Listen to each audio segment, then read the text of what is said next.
In the house, it's Jim Richmond. Boy, we haven't seen Jim in a while, Vice President of Corporate Communications, and also the Marketing Operations guy at Cspire, and also Scott Parenteau, who is the Parenteau or Parenteau? Parenteau. That was great first effort there. Yeah. Senior Manager of Public Relations at Cspire. Hi, guys. How are you? Good morning, Paul. Good Jim, morning. there we go. We got mics activated there. It is nice seeing both of you.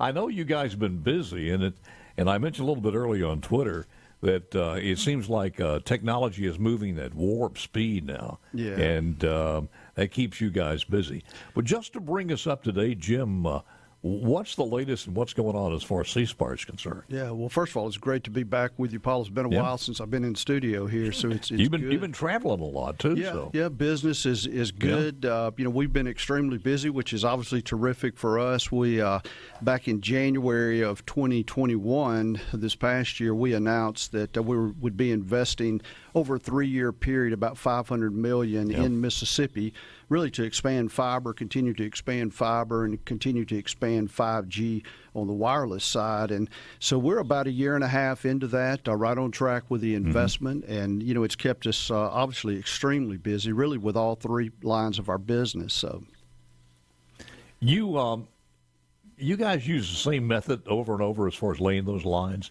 I never understood this, but it's such an efficient way of doing this compared to some other people that I won't mention because I've had the opportunity or the unfortunate to be able to compare both of those. But no matter where it is, you use the same method?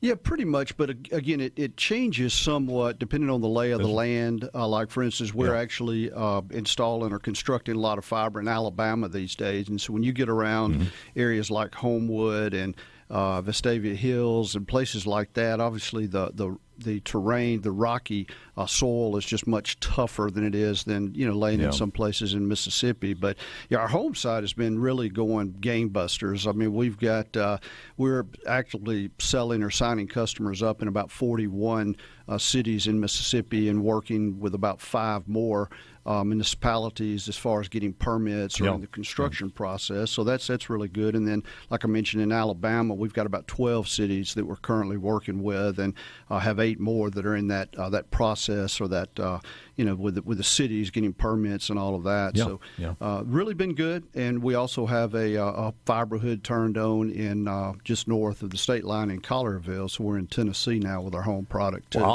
So all good. Cspire in 3 different states now. Yeah, that's right. That is absolutely amazing. Scott, let me ask you, when you start looking at this thing as far as public relations, and I know that we've been talking a lot about broadband expansion and everything else, but you guys are at the forefront of that also.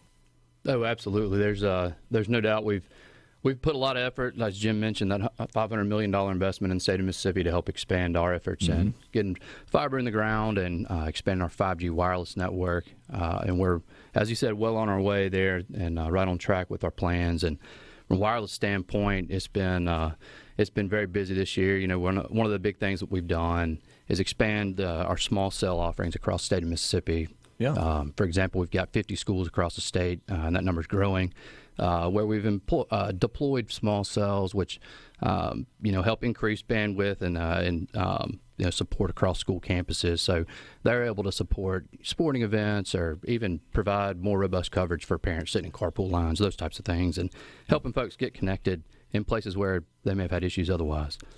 I've always envied other states that have big corporations with at home, because they count on them so very, very much, and we see how important that is with Cspire. For instance, working with the schools and coding academies and things such as that, Jim, I mean, that's invaluable, certainly for the future. Yeah, it really is, and we've continued to not only invest and obviously continue to offer products and services, to our customers, but obviously we talked about home, we talked about wireless, we have our business division as well, and continuing in Mississippi to turn on a lot of business customers with fiber internet access as well, but doing a lot of managed IT.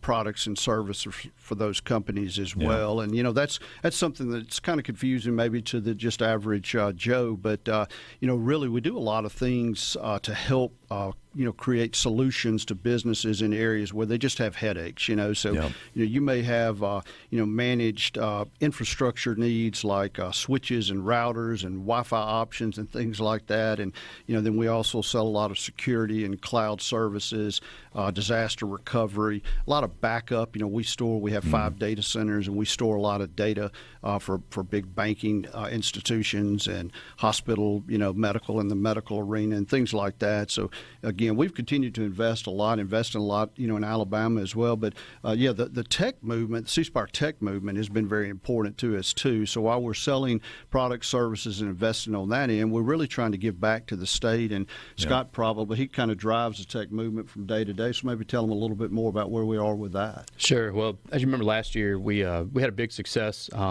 for us anyway in helping champion some legislation that passed the goal line and put a requirement in for K through 12 computer science education for our state, which was a big deal for the future of our state.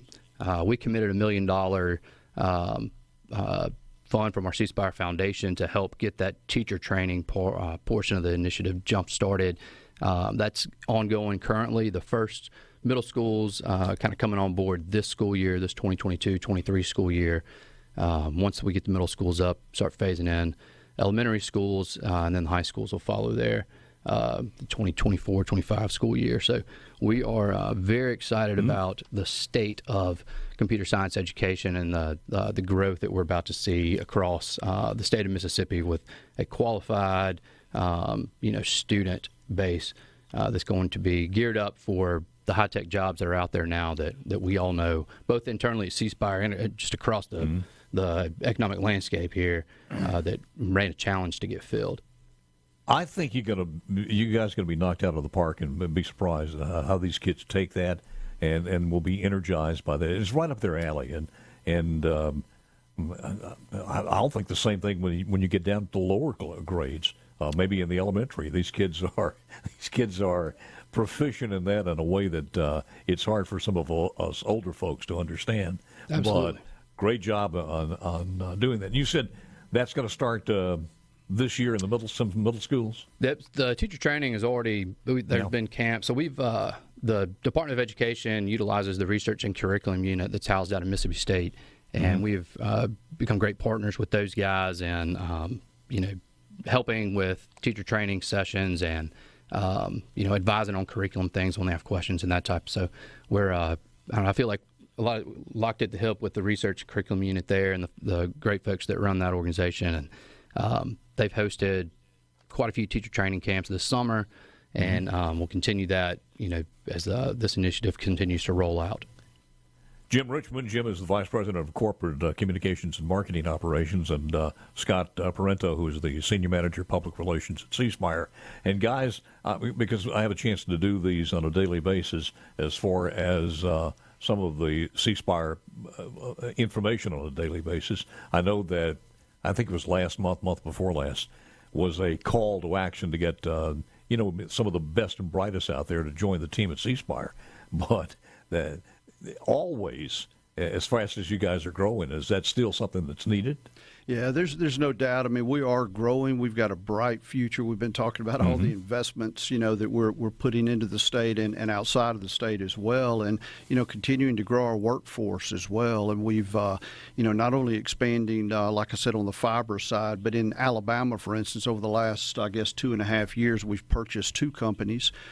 Continued to really grow. They bring a good, strong backbone of fiber, and that's really helped us, outside of the state to grow too. But we're always looking for new, bright, energetic team members to join up. And so, we'd certainly encourage folks, to go to the cspire.com career site to take a look at that. So, good things. Cspire is continuing to grow. It's certainly exciting, and appreciate you letting us spend a few minutes with you this morning. Well, let's do that. I got a couple of other questions, too, and spend a little more time because there's some other things that are coming up with the guys at Cspire right after this. Hang on. We'll be back live again with Jim Richmond, Vice President of Corporate Communications and Marketing Operations at Cspire, and also Scott Parenteau, Parenteau is the senior manager of public relations, and I don't think Jim had the beard the last time he was here. I'm not sure. I'm trying to think about that. The wisdom COVID was there. Was rough, Paul. COVID was rough. So. It changed us all, did it not? Yep. But that said, I mean, how did the company weathered that, and what was it like as far as the company itself? Well, it's really kind of interesting because in the year 2020, when COVID was so hot and heavy, all over the place, we actually had the best year we've ever had in the history of our company. And part of that was because of the fiber, because it was so crucial when mom and dad had to go home to work and the kids were home trying to stream, that bandwidth and that speed was so important. And so we were really just turning fiber, turning customers on as quick as we could build fiber. So that led to a big year. And then also on our business services side, too, they spent a lot of time training and supplying the solutions to businesses so their employees could work remotely. We had been doing it for quite some time in some cases. And so, both of those things really led to just a terrific year for us financially in 2020. And then that allowed us to turn and, make some announcements in early January about investing big in Mississippi and Alabama and across our footprint, really to continue the growth. So. We remember that because there were some things that you guys kind of on an emergency basis went through to help everybody out. And it did do this, though. It did take distance learning and the importance of broadband, even the rural areas, but not only rural, but all over. It kicked that up to the importance. And you probably think maybe 10 or 15 years ahead to advance that, where people said, we can't wait till tomorrow, and we got to get this thing done now as far as the broadband expansion. Yeah, 5G. Let me ask you, it's something that most of us, to be honest with you, as laymen out there, we don't understand. All we know it's faster, and we don't know what's next. It was kind of like the television set 4K or whatever. We just knew it was better, but we didn't understand that to a lot. But is that going the way you guys wanted to as far as the state? Yeah, I think so. We're continuing to expand that out to areas across the state, and it really does provide a extra capacity and speed. And then, like Scott mentioned earlier, where we're coming back in and supplying putting some of these small cells in place in schools and in other areas, not just schools, but schools is a really good example that really kind of helps with that 5G and really, again, just the customer experience, because the usage of data is obviously not going to go in reverse. It's going to continue to grow and grow and grow, and so we've got to be prepared for that. And again, that just goes right back into the whole point of us making substantial investments to continue that. So when you start talking about people on the ground putting this stuff in, then we start talking about all the hardware that's needed. Did or is the supply chain affecting that in some way? It does at times. In that arena, it has affected us some. It's really affected us in other ways as well. With our Cspire business division, we have an enterprise division, and they sell a lot of hardware and software, but hardware products from companies like Cisco and Dell and VMware, Veeam, a whole lot of partners, and the supply chain, issues really came into play on that side of the business, and it's frustrating to us because we're always so focused on trying to get the customer taken care of and taken care of as quick as we can, and some things like the supply chain at that level, we just really don't have a lot of input or ability to have input. So, Scott, I got to tell you that every time we talk to people, and they'll say, "Well, we don't have it in our neighborhood," but they're always excited when they find that truck there and they understand what's going on. But somebody asked me not too long ago, how fast can they sign up and will be turned on from the point when that fiber is in front of their house? Is it like another week, another month? How long after that fiber is in the yard? How long does it take? It's usually a pretty quick process, but of course it depends on a whole slew of different variables. But the big thing is if you're interested and your neighborhood doesn't have it, go to our website. We're a very demand generated business from our home fiber standpoint. So interest is a huge indicator for us that we use as we're evaluating new markets and new neighborhoods. So if you don't have it, don't sit back and wait on us. Be proactive. Yeah. Contact us. We've got a form on the website you can fill out. Encourage your neighbors to fill it out. That helps us see, the hotspot pop up on the map that, hey, there's a bunch of interest here. And I think a really good example of that is the city of Greenwood.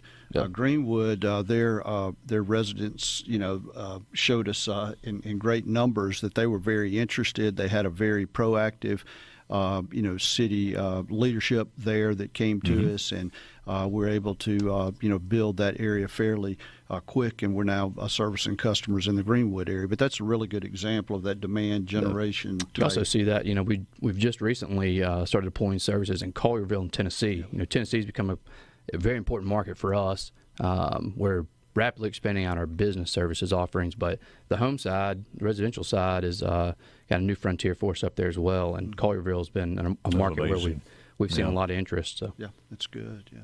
I will say this, that with social media today, in just about every neighborhood, I know in our neighborhood at home, as far as where we live, everybody's got their own website, and man, they caught fire. I mean, when this first happened, it was everybody going on and saying, look, get together, teamwork, and so that's available for most of those neighborhoods, no matter where you're hearing this, whether it's on the Gulf Coast or Corinth or wherever it happens to be.